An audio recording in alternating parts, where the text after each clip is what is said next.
Buenas tardes para todos.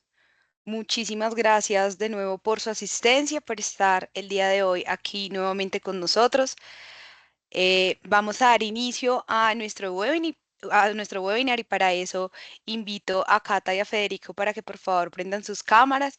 Les recuerdo a todos nuestros asistentes que terminada una vez la presentación por parte de ellos, vamos a tener un espacio abierto para preguntas, las cuales las pueden hacer a través del chat que está al lado derecho de sus pantallas o en la opción de preguntas y respuestas que se encuentra en la parte también superior de la pantalla. Igualmente les recuerdo que este webinar está siendo grabado y va a ser publicado en nuestra página de YouTube y las memorias de este mismo van a ser enviadas a sus correos electrónicos en los cuales fueron registrados. Así que de nuevo muchas gracias por acompañarnos el día de hoy. La idea es que este sea un espacio bien ganador para todos y los invitamos a que estén bastante activos. El día de hoy nos acompaña Cata. Cata es ingeniera administradora de la Universidad Nacional de Medellín. Actualmente se desempeña como coordinadora técnica de la Unidad de Sostenibilidad en Gaia. Ha sido entrenada por Hamburg en manejo de software de Humberto para análisis de ciclo de vida y por el World Resource Institute con estándar corporativo de contabilidad y reporte del GHG Protocol. Además, también ha sido entrenada en evaluación en huella de agua de la ISO 14046 y cuenta con más de 10 años de experiencia como profesional en el área de sostenibilidad. Así que Cata, ¿cómo estás? Bienvenida. Y Federico que nos acompaña el día de hoy, es ingeniero químico de la Universidad Nacional de Colombia, especialista en procesos de transformación de plástico y caucho, con más de 13 años de experiencia en la industria de los polímeros y 10 de los cuales se encuentra directamente relacionados en la industria de empaques flexibles, plásticos de invernadero, embalaje, construcción, entre otros. Actualmente se desempeña como director técnico de Spum Latex S.A. Muchas gracias, Fede, por acompañarnos también el día de hoy. A todos, muchísimas gracias y para aprovechar esta hora que tenemos, sabemos que es un tema que nos interesa bastante y por lo cual vamos a aprovechar bien el tiempo. Les damos la bienvenida. Somos todo oídos y de nuevo muchas gracias por estar acá.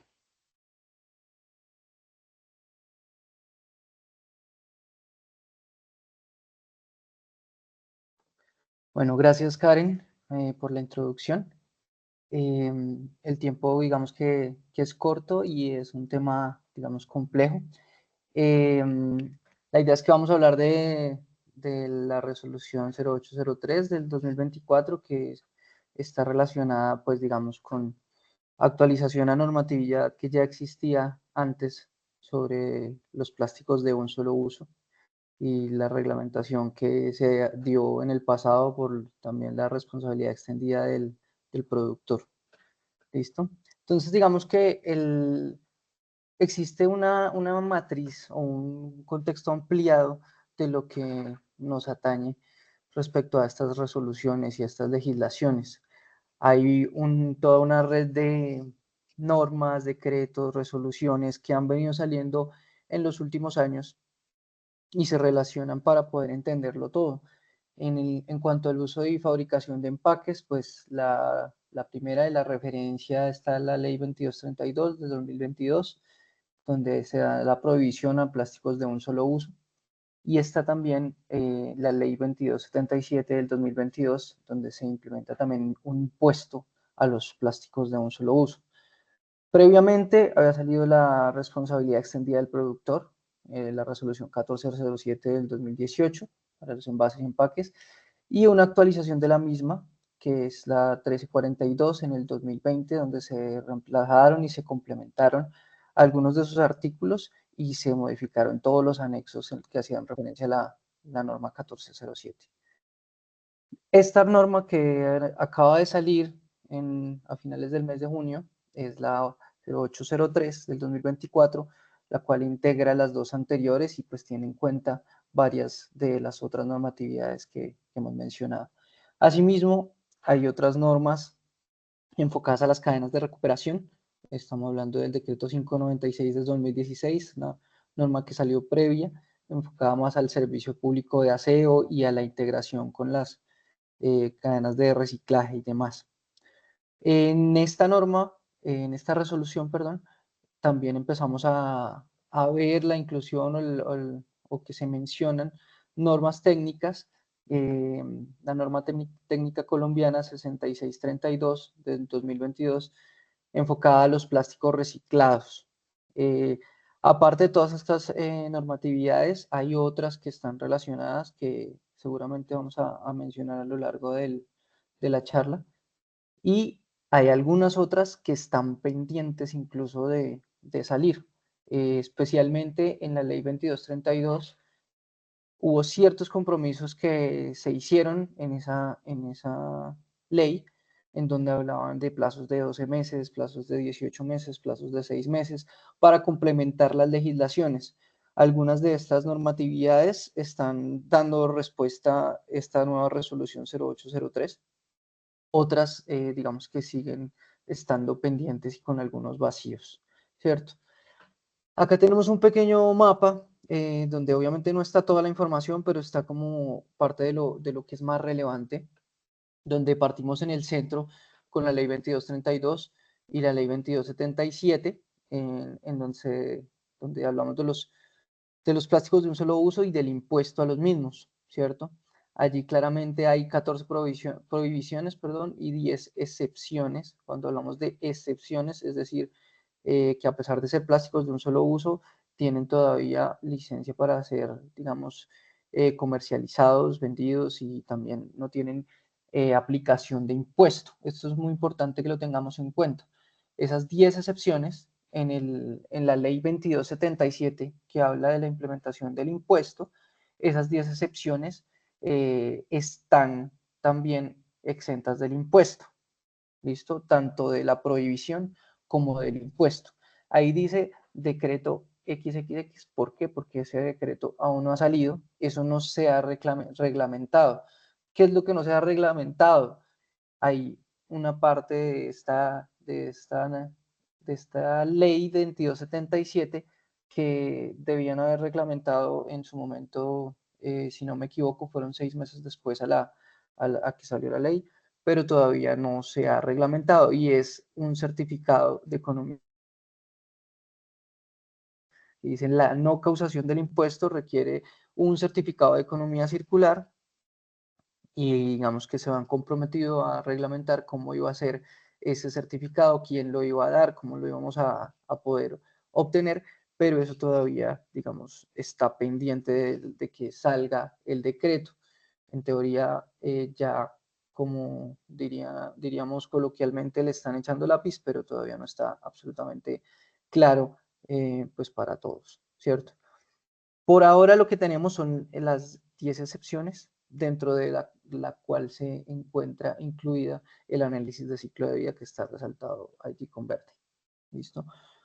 En esta resolución, digamos que los capítulos principales, en el capítulo que vemos ahí, el capítulo 2 de la izquierda, se hace una ampliación de lo que es la responsabilidad extendida del productor, ¿sí? En donde complementamos la información que tienen que tener nuestros planes de gestión ambiental para los residuos de envases y empaques en los plásticos de un solo uso.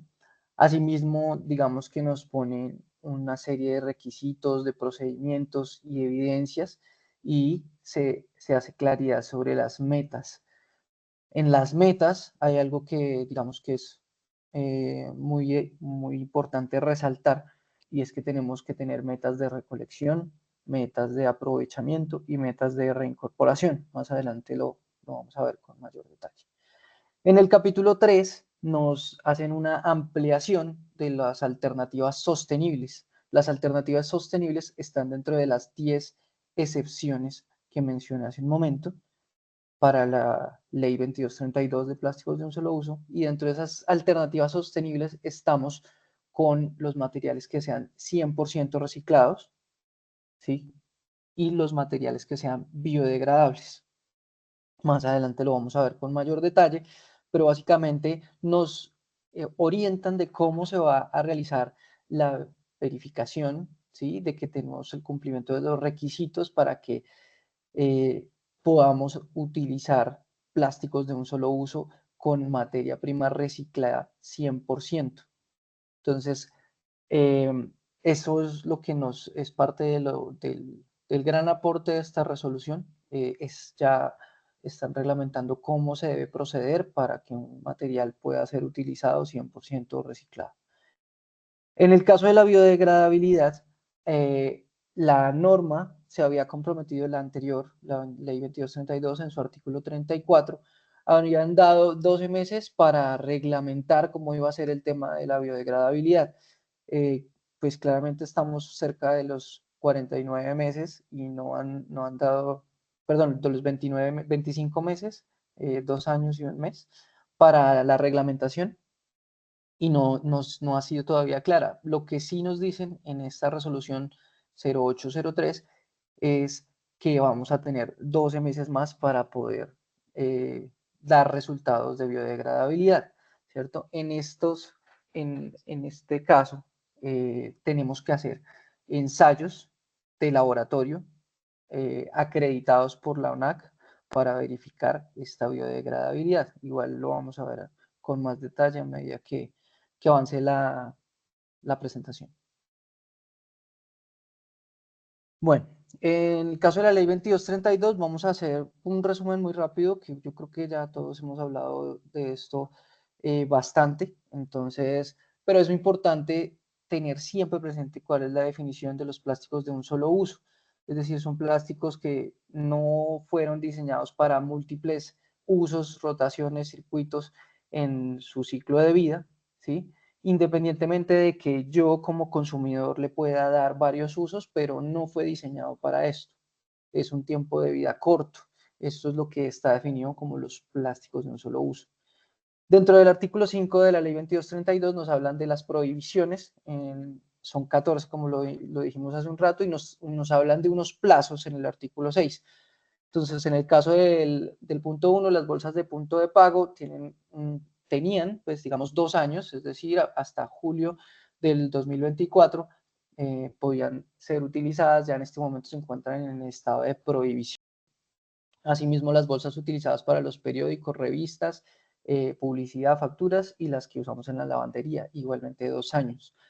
Los rollos de las bolsas vacías, las superficies comerciales para que podamos embalar, cargar o transportar paquetes también tenían 2 años de vigencia, con excepción de los que se usaban para los productos de origen animal crudos. Hay otras prohibiciones que están asignadas con 8 años, es el caso de los empaques, recipientes y bolsas para líquidos no preenvasados y para los domicilios, es decir, todavía se pueden utilizar hasta el 2030. Es el mismo caso de los platos, bandejas, cuchillos, tenedores, cucharas, vasos y guantes para comer.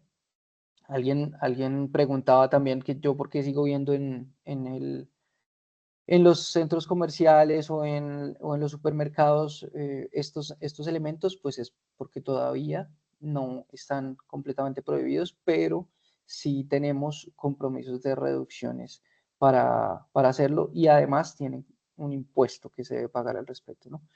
El mismo caso para los mezcladores pitillos para bebidas, que son 2 años. Los soportes para las bombas de inflar también son 2 años. Los confeti, manteles, serpentinas son 8 años. Los envases recipientes para contener, llevar comidas, alimentos para consumo inmediato utilizados son 8 años, ¿cierto? Para los domicilios. Las láminas que se utilizan para envolver o separar los alimentos de consumo inmediato, pueden llamarse también comida rápida, para domicilio son 8 años y los copitos plásticos, los soportes de los copitos plásticos son de 2 años. Los hilos dentales de un solo uso, también esos son 8 años. Este es, digamos, un poco más complejo de entender, son los empaques que se utilizan para empacar frutas, siempre y cuando las frutas tengan cáscara naturalmente. Estos también tienen una, todavía están permitidos 6 años más. Y los adhesivos y etiquetas para las frutas, esos son 8 años también. Aquí incluí una prohibición, pues que podría ser número 15, pero está en un artículo diferente de la ley. Estamos hablando de los plásticos, aquí quedó con un error, los oxobiodegradables. estos, los plásticos oxobiodegradable. Es, es lo que tenemos aquí una prohibición. Esto es en el artículo 8. ¿Listo? En el artículo 8 los plásticos oxobiodegradable tienen una prohibición de 8 años. 8 años. Listo, las excepciones a la prohibición. Estas se encuentran en el parágrafo del mismo artículo 5 y en el artículo 34. Estas excepciones las podemos agrupar en tres categorías, digamos, para poder entenderlas fácilmente. Las tres categorías en las que las podemos aplicar es la naturaleza de la aplicación o uso final, ¿sí?, de la excepción, las alternativas sostenibles, que son en su proceso de fabricación o en sus materias primas, y una tercera excepción que es por su idoneidad técnica y ambiental demostrada a través de un análisis de ciclo de vida. Estas son las tres categorías que nosotros tenemos para tener excepciones a plásticos de un solo uso. Es importante pues aclarar que la aplicación, pues difícilmente yo voy a poder modificar la aplicación final de mi producto, ¿sí? Las alternativas sostenibles está siendo reglamentada en esta resolución 0803 y el análisis de ciclo de vida es la tercera alternativa que requiere pues un análisis técnico en el cual Gaia los puede acompañar. En el caso de estas primeras cuatro son netamente excepciones de aplicación, es decir, propósitos médicos, todo lo que sea para propósitos médicos por temas de higiene, de asepsia o algún tema ya eh, con una explicación de tipo médico es una excepción. Todo lo que yo tenga para contener productos químicos que puedan presentar un riesgo para la salud humana también es una excepción y es netamente por su aplicación. Todo lo que yo tenga para contener y conservar alimentos líquidos y bebidas de origen animal o insumos húmedos, elaborados o preelaborados, que también por temas de inocuidad, de higiene, no necesito un plástico de un solo uso, también tiene una excepción y claramente es agrupado en la parte de aplicaciones. Todos los que son fines específicos para higiene o por salud que requieren de un plástico de un solo uso para aplicación de las normas sanitarias, también tiene la excepción y es agrupado en aplicación. Para prestar la asistencia médica en personas de discapacidad también es una excepción y es igual, una aplicación. La número 6 es el tercer grupo, es decir, este lo voy a leer textual. Los plásticos de un solo uso cuyos sustitutos en todos los casos tengan un impacto ambiental y humano mayor, de acuerdo con resultados de análisis de ciclo de vida. Los análisis de ciclo de vida incorporarán todas las etapas del ciclo de vida del plástico: extracción de materia prima, producción, fabricación, distribución, consumo, recolección, disposición final, incluyendo su persistencia en el ambiente, ¿cierto? Esto lo va a ampliar Catalina más adelante, pero básicamente esta excepción es la única que no corresponde a algo específico de la aplicación o no corresponde a algo específico de una alternativa sostenible. ¿Listo? El número 7 son los que están considerados por el Departamento Administrativo Nacional de Estadística o el DANE como dentro de la canasta familiar. ¿Sí? Están y sirven para determinar el IPC, los precios del consumidor, están dentro de la canasta familiar. Todo lo que esté dentro de la canasta familiar es una excepción. Eso es muy importante que lo tengamos en cuenta. Habían personas que preguntaban, pues yo empaco agua, el agua está dentro de la canasta familiar, es una excepción, ¿cierto?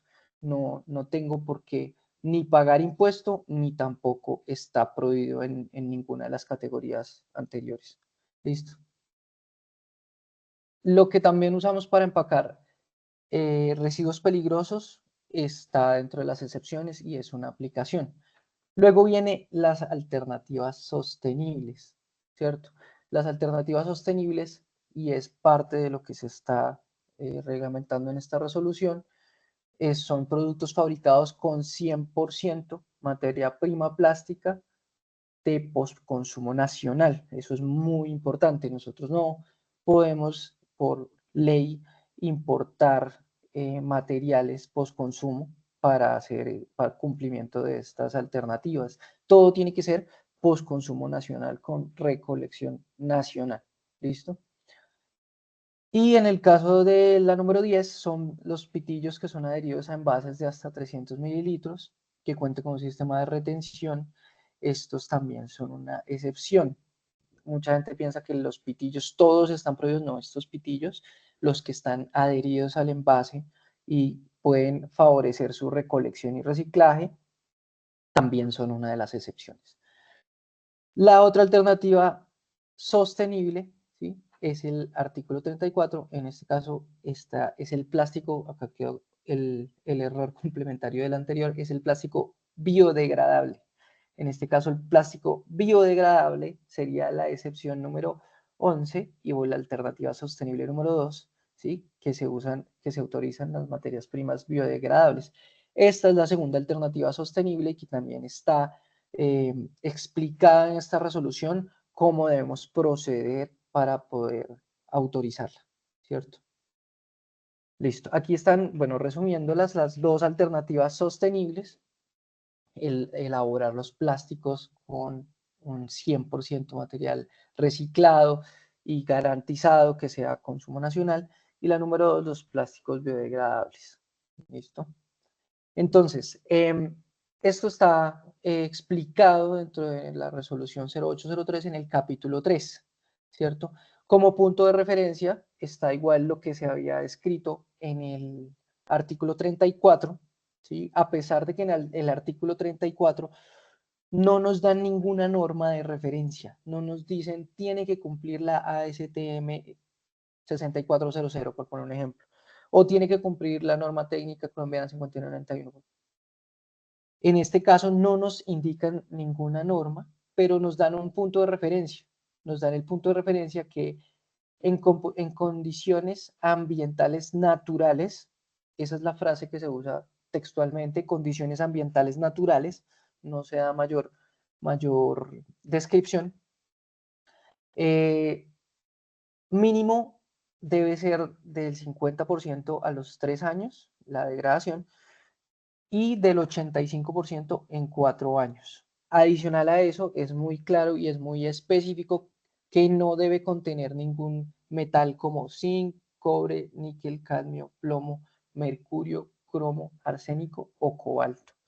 ¿Listo? Entonces, en esta resolución 0803, en el artículo 19, se amplía el plazo a 12 meses más para demostrar esta propiedad. ¿Demostrar cómo? Con un laboratorio externo, bien sea nacional o internacional.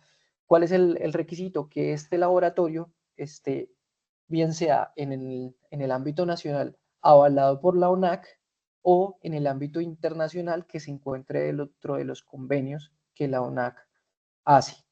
¿Listo?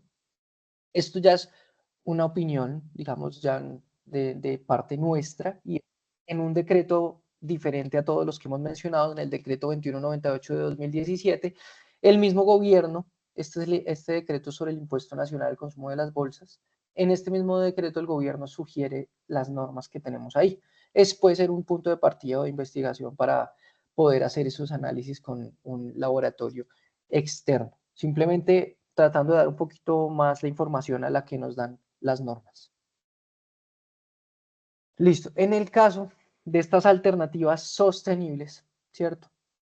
Ahí en esta resolución se trata de hacer una formalidad mucho mayor en el caso de cómo se debe verificar. Entonces, la parte de la reglamentación, pues nos las están dando a través de todas estas resoluciones, decretos, etcétera, los ministerios, en este caso, pues principalmente el Ministerio de Medio Ambiente. Hay a partir de ello unas normas, ¿cierto? Hay unas normas que debemos cumplir para poder adquirir para poder cumplir estas reglamentaciones. En este caso, tenemos que cumplir la norma 17065, es una norma ISO en la cual la ONAC ¿sí? Y los institutos de normalización auditan a una tercera parte. ¿Qué es una tercera parte? Una tercera parte es alguien que no es ni mi cliente, ni mi proveedor, ni soy yo mismo. Si yo mismo hago una autodeclaración, esto es una verificación de primera parte. Si una declaración la hace mi cliente o la hace mi proveedor, es de segunda parte. Una verificación de tercera parte es un ente completamente externo e independiente.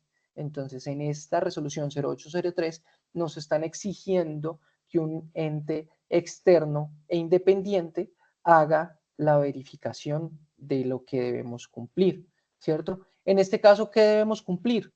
En este caso, debemos cumplir la norma técnica colombiana que mencionamos aquí en el mapa, para que todos lo tengamos presente. La norma técnica colombiana, ¿me perdió? No la tengo acá. Bueno, es la norma técnica colombiana 6632. La norma técnica colombiana 6632 es la que nos ayuda para determinar si la materia prima reciclada, ¿sí? Es primero del consumo nacional, segundo, está siendo incorporada en nuestros materiales. Estos, ¿quién lo va a hacer? Es el cuadro que dice evaluación de la conformidad. En este momento, estos dos entes son los entes que tienen más adelantado la certificación, deben cumplir tanto la ISO 17065 como el tener certificada la norma técnica colombiana 6632, ambas para que sean válidos. En este momento, la última información que tenemos es que ninguno de los dos tiene ambas validadas, pero son los que están más cerca de hacerlo, de que estén acreditados hasta la UNAC, que cumplan la uso 17065 y que tengan la norma técnica colombiana 6632. Esto, digamos que es el certificado de tercera parte, es una parte fundamental de los documentos que yo tengo que presentar a los entes de inspección, vigilancia y control.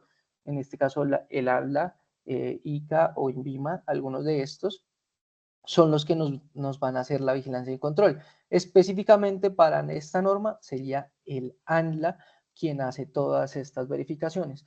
Esto está explicado ya muy en detalle en el artículo 14, el 15, el 16, el 17 y el 18. ¿Listo? Aquí tenemos, bueno, esto es un poco el texto literal de lo que les acabo de explicar. Aquí tenemos la ISO 17065 que nos está explicándola y la norma técnica colombiana 6632. ¿Listo? En este caso, para lo que las alternativas que yo estoy buscando con enfoque de economía circular, en este caso la incorporación de la materia prima reciclada, aquí están listados los documentos que debemos tener. En esta resolución nos actualizan gran parte de los anexos que estamos usando en la red y aquí nos mencionan cuáles son los que tenemos que incluir para cada una de esas solicitudes. Siempre, como pueden ver en el punto 1, en el numeral B y en el punto 2 en el numeral B, tenemos que tener certificación de conformidad de tercera parte. Es así como lo describe exactamente la norma. Este es el texto literal de la norma. Nosotros tenemos que evidenciar el cumplimiento de la trazabilidad del flujo de materiales de los productos plásticos sobre los cuales se está solicitando la certificación. ¿Sí? Una tercera parte nos tiene que asegurar que estamos cumpliendo con todo el ciclo y el flujo de los materiales. ¿Listo? Esto es digamos, lo que aplicaría para lo que llamamos alternativas sostenibles de las excepciones. ¿Listo? Alternativas sostenibles de las excepciones. Listo. En el caso de que queramos nosotros presentar ante el ministerio, estos son el complemento de todos los anexos y todas las tablas que debemos presentar. Esto está descrito en el capítulo 4 de la resolución. Obviamente no lo vamos a revisar acá punto por punto, pero es para que tengan claridad en dónde vamos a encontrar la descripción de cuáles y cuántos documentos tengo que yo poner. Aquí está. ¿Qué es importante? El punto F está resaltado la certificación de la conformidad de tercera parte que evidencia el cumplimiento de la trazabilidad de materiales. En todos los casos, esa certificación de tercera parte es fundamental. Listo. Ahora vamos a revisar lo que es la articulación con la responsabilidad extendida del productor, ¿cierto? En este caso, habían varios ítems que nos describía en la responsabilidad extendida del productor. Nos hablaban sobre las botellas de PET de agua, que en el 2025 tiene que tener mínimo el 50% de materia prima reciclada. Y en el 2030 tiene que ser 90%, ¿cierto? Y esto tiene que ser post consumo nacional o, de acuerdo a la norma técnica colombiana 6632, post industrial, ¿cierto? En el caso de las botellas de PET que contienen otros tipos de bebida, en el 2025 tiene que tener el 20% de materia prima reciclada, en el 2030 el 30%, en el 35 el 40% y en el 40 el 60%. ¿Listo? El otro ítem que también nos aclaran en responsabilidad extendida del productor es el polietileno de alta densidad, que para el 2030 tiene que ser reincorporado el 30%. ¿Listo? Y todas las botellas de envases para contener los líquidos tienen que ser recolados al 50%. Acá en este pedazo nos hacen mucho énfasis e hincapié en que no podemos importar ningún tipo de residuo para cumplir con estos porcentajes, ¿cierto? Y esto es digamos, el motivo o una de las acciones principales que nos describe la norma para darle un enfoque de economía circular son las acciones 100 y 110, ¿cierto? Que son precisamente las que tenemos que certificar con tercera parte. Y en la acción 100 tenemos que recuperar y aprovechar por lo menos el 100% del plástico puesto en el mercado para su mismo tipo de producto, ¿cierto? En el caso de que nosotros, y esto es una modificación que hace la resolución 0803, en el caso de que nosotros tengamos una mezcla de materiales, se toma como la que tenga el mayor al 70%, ¿cierto? Si tiene más del 70%, ese es el material para el cual nosotros lo contabilizamos dentro de toda la normatividad. Y tenemos la acción 110. La acción 110 tenemos que recuperar y aprovechar, ¿sí? Ambas cosas, que tenemos que recuperar y aprovechar por lo menos el 50% del plástico puesto en el mercado para su mismo tipo de producto y la cantidad restante hasta alcanzar el 110% se puede hacer con otros productos plásticos, ¿cierto? Otros productos plásticos, siempre y cuando que eso no tenga ninguna meta específica en el artículo 17. Esta acción 100 y esta acción 110 son precisamente las que tienen que ser reglamentadas y que tienen que ser, digamos, puestas ante la autoridad con la documentación que acabamos de ver y con una certificación de tercera parte. ¿Listo? Luego de otra parte que nos complementa en la resolución 0803, es todo el plan de gestión que venimos desarrollando desde el 2018, que lo pueden hacer de forma individual o de forma colectiva, ¿sí? Se complementa la información que debemos tener. En el capítulo 2 nos detallan todos y cada uno de los ítems o información que se tiene que complementar, adicional a lo que ya se venía haciendo. Otra cosa que esta resolución nos indica es que tenemos que registrarnos, ¿sí? Si es que es un colectivo o si es que es como individual, al principio de cada año. Al principio de cada año tienen que registrarse para que llegue esa información al ANLA. Todas las empresas se tienen que registrar a más tardar el 31 de marzo y las autoridades ambientales locales reportan al ANLA a más tardar el 30 de abril de cada año, de tal manera que tienen una base de datos completa de cuáles son los empresas o los colectivos que están haciendo el trabajo de recolección y aprovechamiento. Acá, bueno, está el resto el complemento de la información que tenemos que tener ahora en nuestro plan de gestión de envases y empaques. Otra cosa, digamos, que nos ponen acá en esta resolución es la determinación de la línea base. ¿Listo? Entonces, nos hace una descripción detallada para los distintos tipos de materiales de cómo se debe tener en cuenta la línea base.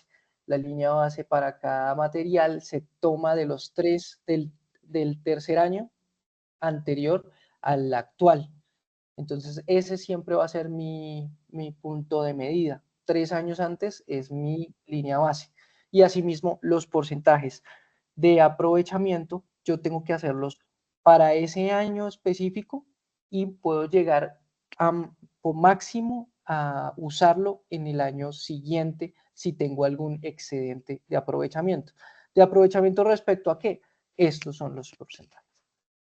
Entonces, nosotros venimos hablando de que para esta resolución las metas van a tener varios ítems. Una cosa son metas de recolección, otra cosa son metas de aprovechamiento y otra cosa son metas de reincorporación. Son las tres columnas grandes que tenemos en esta tabla, que tiene, dependiendo del tipo de envase o empaque, diferentes metas para cada año.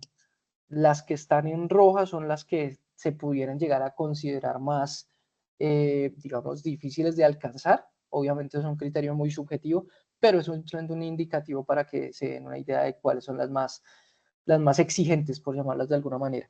Entonces, ¿qué es recolección? La recolección, pues, es a través de, bien sea los colectivos, los recicladores de oficios. Yo tengo que tener todos los eslabones de la cadena muy bien documentados para poder llevarlo después a la tercera parte. Entonces, en la recolección es lo que estoy haciendo directamente con las asociaciones de recicladores, los recicladores, a través de los colectivos o a través de forma independiente. El aprovechamiento ya es cuando yo voy y entrego eso separado a un transformador, ¿cierto? Ese transformador, bien sea que puede utilizarlo en aplicaciones directamente o puede generar a través de sus procesos resinas. Eso es lo que llamamos como tal aprovechamiento. Y por último, estamos hablando de la reincorporación. Ya cuando estoy llevando a mi producto material post consumo nacional. Eso es la diferenciación que tenemos que tener muy presente y que queda explícita en esta resolución. Tenemos que tener metas de recolección, metas de aprovechamiento y metas de reincorporación, dependiendo de mi tipo de material. Todo esto en la resolución tiene una serie de anexos, tablas y formatos que tenemos que llevar para formalizar cada una de estas actividades. Y tenemos que formalizarlas porque en caso de que yo quiera utilizar alguna de mis alternativas sostenibles, tengo que tener toda la documentación para que mi tercera parte pueda darme un certificado y que yo pueda después ir y llevarle eso al ANLA para solicitar alguna excepción. ¿Listo? Resumiendo y volvemos al mismo mapa conceptual, yo tengo una serie de requisitos que tengo que cumplir para tener excepciones. Las excepciones las puedo hacer fácilmente por mi aplicación, si estoy dentro de la canasta familiar, si tengo temas médicos, etcétera, estoy, digamos, cubierto por excepciones. O si tengo reincorporación del 100% de reciclado, o si tengo biodegradabilidad, puedo hacerlo, claro, pero tengo una serie de documentación que presentar y una serie de requisitos que cumplir, que están especificados para el caso del material 100% reciclado, que tiene que ser de tercera parte, y para el caso de biodegradabilidad, tiene que ser un laboratorio externo que me ejecute alguna norma. Esa norma tiene validez durante 12 meses, porque en el plazo de 12 meses el gobierno va a recibir la información que le han entregado de laboratorios externos y va a decidir cuál va a ser la reglamentación. Tienen 12 meses de plazo para decidir cuál va a ser la reglamentación que va a regir con los plásticos biodegradables. Mientras tanto, laboratorio externo que esté autorizado por la ONAC o que tenga convenio con la ONAC. Y mi tercera alternativa de excepciones son los análisis de ciclo de vida. Los análisis de ciclo de vida de los cuales Catalina nos va a hablar en este momento.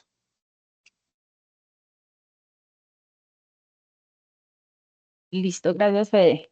Bueno, ya empezando con el análisis de ciclo de vida, no vamos a hacer mucho énfasis en la metodología porque tenemos unos webinars específicos de eso. Eh, Pasa por a la siguiente, Fede.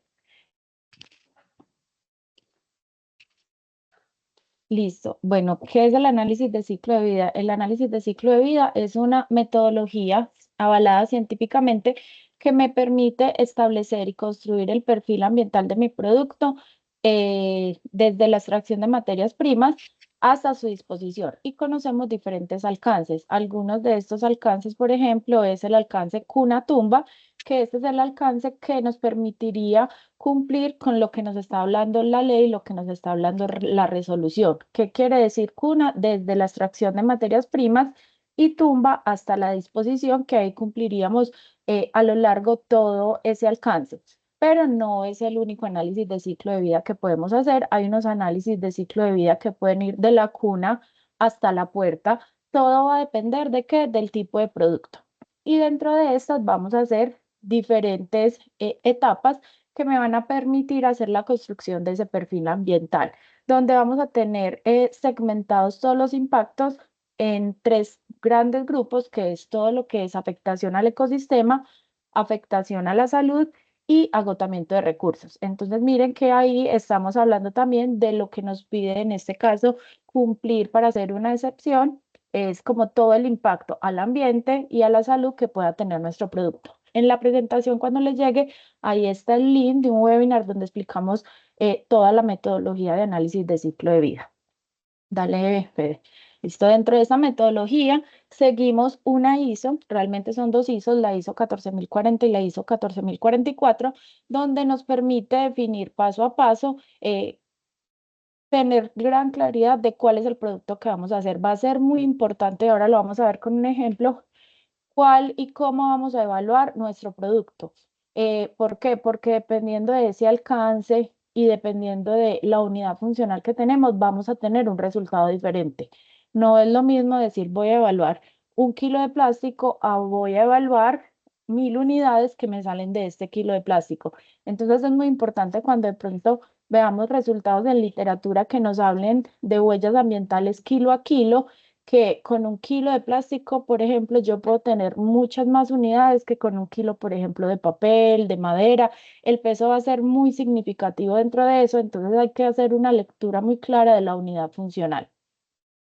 Dentro del análisis de inventario, digamos, es la etapa más difícil de construcción de un análisis de ciclo de vida porque es sumamente detallada, entonces tenemos que ir paso a paso por toda la cadena que va nuestro producto, desde la extracción de materias primas hasta la disposición, mirar todos esos escenarios y cuáles son los recursos que está consumiendo en cada uno, cuáles son esas emisiones que está generando y cuáles son de pronto salidas de coproductos que están saliendo para saber cómo contabilizamos. Dale, porfis, Fede. Listo, aquí traigo pues nuevamente lo de la ley 2232, donde en el artículo 5, en el parágrafo 6, nos habla de ese análisis de ciclo de vida que puede ser parte o acompañar técnicamente la excepción de algunos productos. ¿Cuáles son los requisitos? Primero, que esté contemplando todo el análisis de ciclo de vida, desde la extracción de las materias primas hasta la disposición final y su persistencia en el ambiente. Yo no puedo esperar 10, 100, 1000 años a que se degrade todo mi producto para decir, ah, el impacto ambiental es este. No, yo hoy, en el año en que lo pongo en el mercado, estimo cómo va a ser la disposición y el comportamiento de ese producto en el momento que ya dejemos de usarlo. Entonces, ese es el primer requisito, que vaya de la cuna a la tumba. Debe tener un impacto menor que mis sustitutos.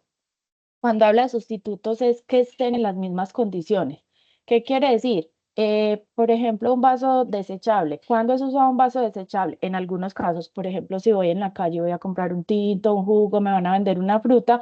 En ese caso, digamos, un producto tipo cerámica no sería un sustituto, porque yo en la calle no voy a pretender que me den un tinto en un vasito, que lo laven, que tenga como todo la indumentaria para hacer eso en el lugar. Entonces, deben ser en igualdad de condiciones. Primero, ese sería el primer requisito de los sustitutos. El segundo sustituto es que sea un sustituto real, y que la tecnología y los materiales estén hoy en Colombia. Entonces también es muy importante dentro de los análisis de ciclo de vida la temporalidad. Yo hago un análisis de ciclo de vida hoy, lo comparo con mis sustitutos y es posible que cumpla con todos los sustitutos que hay. Pero en 5 años sale un nuevo material, hay nuevos estudios, eso da mucha oportunidad a la innovación y sale un material, no sé, por ejemplo, de la pepa del aguacate. Es posible que ese material en 2028, en 2029, tenga menor impacto que mis sustitutos. Entonces, mi estudio ya no me va a servir para eso. Yo tengo que ir haciendo actualizaciones e involucrando nuevos sustitutos a medida que la tecnología y el tiempo me vaya mostrando nuevos materiales. Pasa por pisa la siguiente, Fede.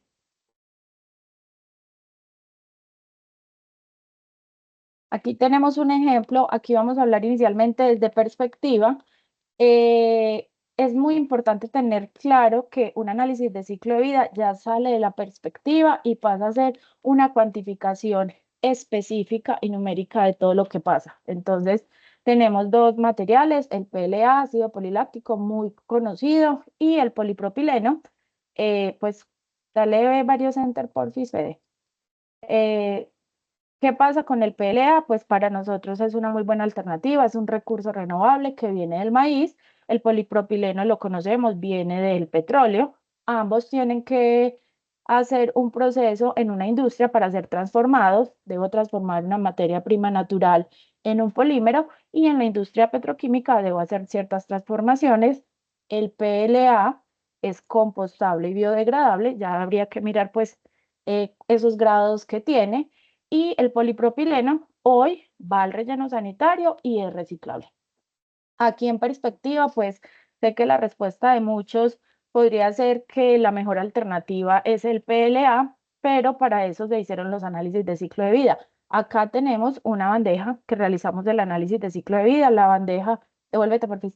La bandeja está en polipropileno y la idea era cambiarla a PLA. Pero antes de hacer ese cambio directo, se decidió hacer un análisis de ciclo de vida donde se estableciera cuál era el impacto de cada una de las alternativas para tomar la mejor decisión. Como son productos, este por ejemplo era un producto que iba a estar en contacto con humedad, entonces debería cumplir ciertas condiciones, que no cambiara de color, que no se, pues tuviera fractura rápidamente, pasa por Fede.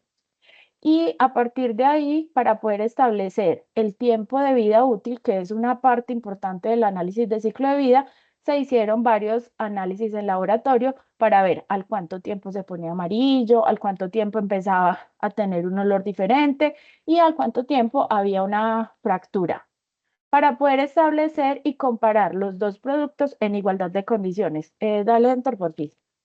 Entonces aquí logramos identificar que la bandeja de polipropileno, para poder tener esos cambios, pues que ya no se viera bonita y que pensar, fallara, necesitaba 4 años y 3 meses. Y la bandeja de PLA necesitaba 2 años y 8 meses, que nos lleva inmediatamente a decidir acá.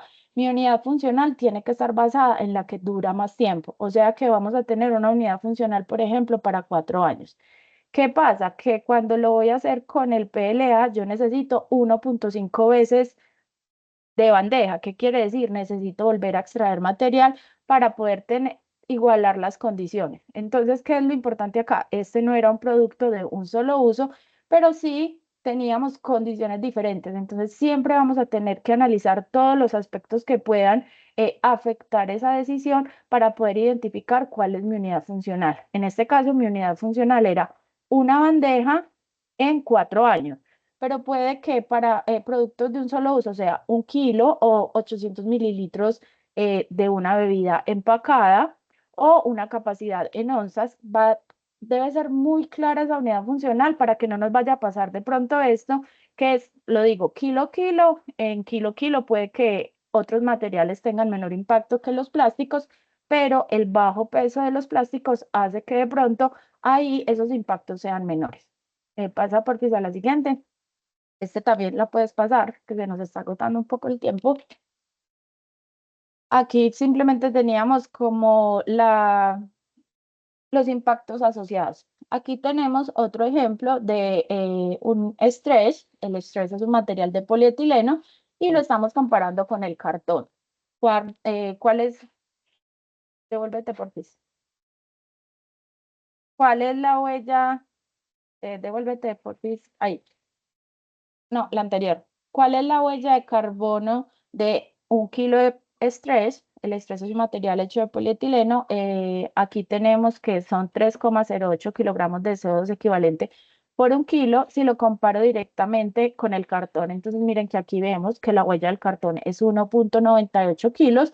Entonces, si yo tomo la decisión basada en este resultado, pues yo me iría inicialmente por lo que es el cartón. Sin embargo, para hacer un embalaje, por ejemplo, de un pallet, yo no necesito 1 kilo de estrés ni necesito 1 kilo de cartón. Entonces necesito establecer esa unidad funcional, cuánto material necesito de cada uno para hacer el embalaje de un pallet completo. Pasa por a la siguiente. Nosotros hicimos los cálculos y necesitábamos más de 1 kilo. En el caso del cartón, miren que la huella era 1,98 para 1 kilo, pero para hacer el embalaje completo de un pallet no necesito 1 kilo, sino que necesito aproximadamente 3, porque la huella de carbono asociada es de 6,40. Y en el caso del estrés no necesito 1 kilo, necesito menos de 1 kilo, esto debido a que tiene un peso mucho más bajo. Y miren que acá los resultados cambian. Si yo ya tomo una decisión con una unidad funcional específica, miren que paso de tener menor huella ambiental en el cartón que sobre el polímero, pero cuando lo llevo a la unidad específica que voy a evaluar dentro de mi ejercicio, el resultado cambia totalmente. Entonces, es muy importante analizar lo específico para poder tener unos resultados adecuados. Pasa esa, porfis, pásala. Pásala. Entonces, ¿qué es importante que hagamos en el momento de no solo tener un análisis de ciclo de vida? Entonces, seamos clientes, seamos proveedores, seamos productores, siempre va a ser importante tener un análisis de ciclo de vida de mis materiales o de mis productos. Si soy la persona que produce el plástico y mi proveedor de resinas me suministra el análisis de ciclo de vida, yo ya no voy a utilizar valores de bases de datos, sino que voy a utilizar el valor real de ellos. Entonces, eso puede hacer que mi resultado sea mucho más bajo.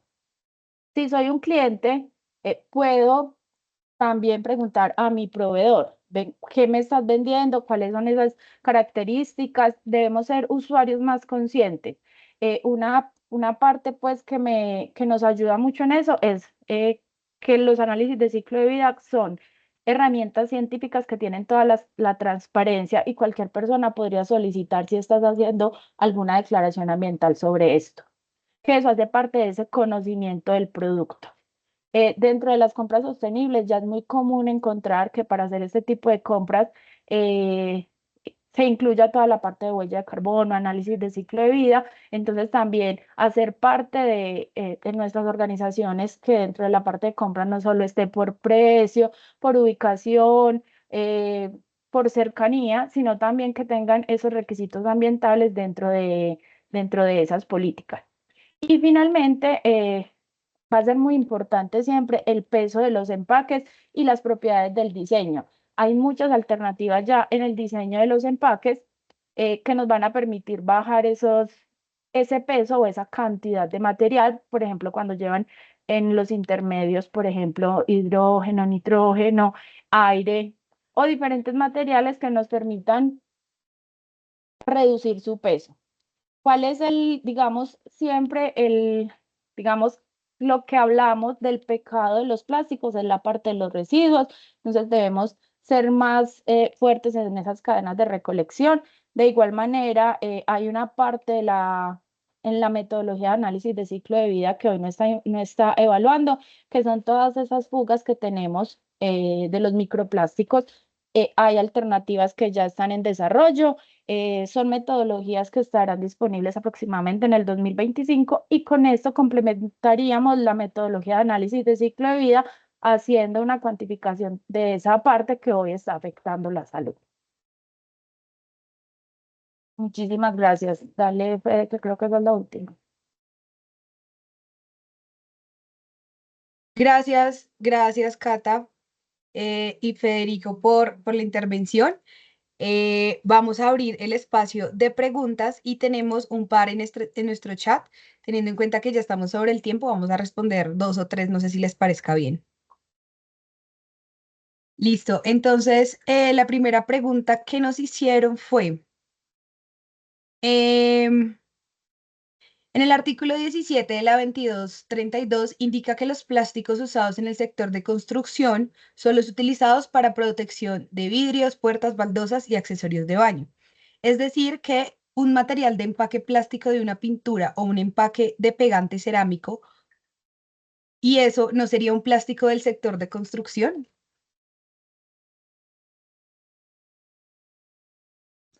Bueno, digamos que la norma hace unas declaraciones muy específicas, como lo pusiste en la pregunta, de cuáles considera como los plásticos de construcción.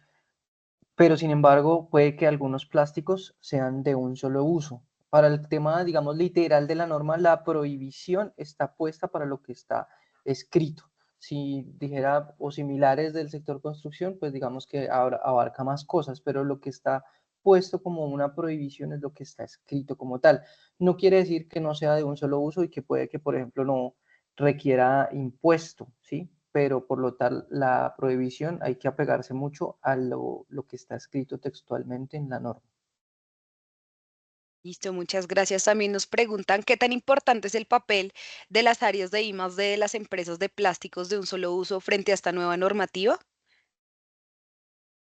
Eso es una gran pregunta porque es un campo fundamental, la investigación y el desarrollo, y las normas en todos sus, digamos, sus diferentes versiones que han salido, siempre han resaltado que se debe estar haciendo investigación continua en ecodiseño en plásticos de un solo uso, para reducir o para eliminarlos con diferentes alternativas, para reducciones de calibre, para cosas de este estilo que nos permitan bajar la línea base y hacer menos consumo de plásticos de un solo uso. Inclusive dentro de la parte de los colectivos, ellos tienen ítems específicos de inversión y temas de investigación y desarrollo que le da también mayor puntuación. Perfecto, muchas gracias. Vamos con la siguiente. Nos dicen, buenas tardes, la prohibición aplica para los termosellados, esas láminas de plásticos que envuelven las cajas de celulares.